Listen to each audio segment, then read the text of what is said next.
week you say a great cook is only a person in an apron without the proper tools. So tell me first of all, how would you pick a good knife? Well, a good knife can be tricky, and you really want to concentrate on the necessities for this. You need to get one that is a good quality. You want to get one that's forged, not stamped.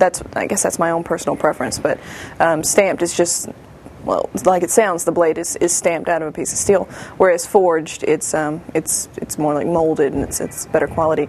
You want to get one where the bolster, where it meets the handle, is the same piece, and not just the blade stuck into the handle. You want to get one that's well balanced, the blade and the handle, where they fit in your hand, and one's not too heavy on either side.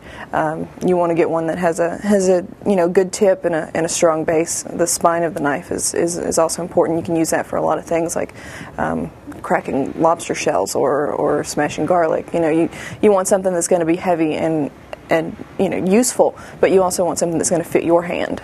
So if you have a smaller hand, opt for a smaller knife. I wouldn't suggest going smaller than a 6-inch chef knife. Mine is an 8. That's what I prefer. Let's talk about measuring utensils. You say it's important to have liquid and dry utensils. Yes. Tell me about that. Well, especially when you're baking, like if you're going to measure flour or another dry ingredient, you need to use a measuring cup that is made for that purpose. If you're going to be measuring a liquid, water, oil, whatever, you're going to want to use a liquid measuring cup. The difference may be minute, but in the long run, it really can make a difference. So you want to be sure that you're using these.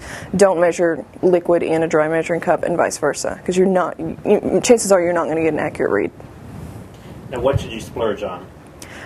I say the knife. First off, your chef's knife. You need to really, research your knife. I'd say not spend less than $70, $80. I mean, this knife is going to last you a long time, so it's worth it. If you get a cheaper knife, you can end up breaking it or hurting yourself, especially if it's not sharp enough. That's where most accidents happen. Also, I say splurge on a stand mixer. I love my KitchenAid stand mixer, but there are other brands that are available. Get a good one. It will last you years and years. You can go cheap on some things like peelers, like vegetable peelers.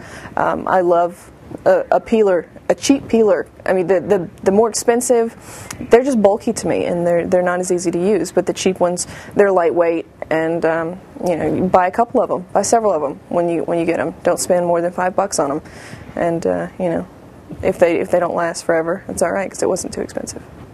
Thank you. You're welcome.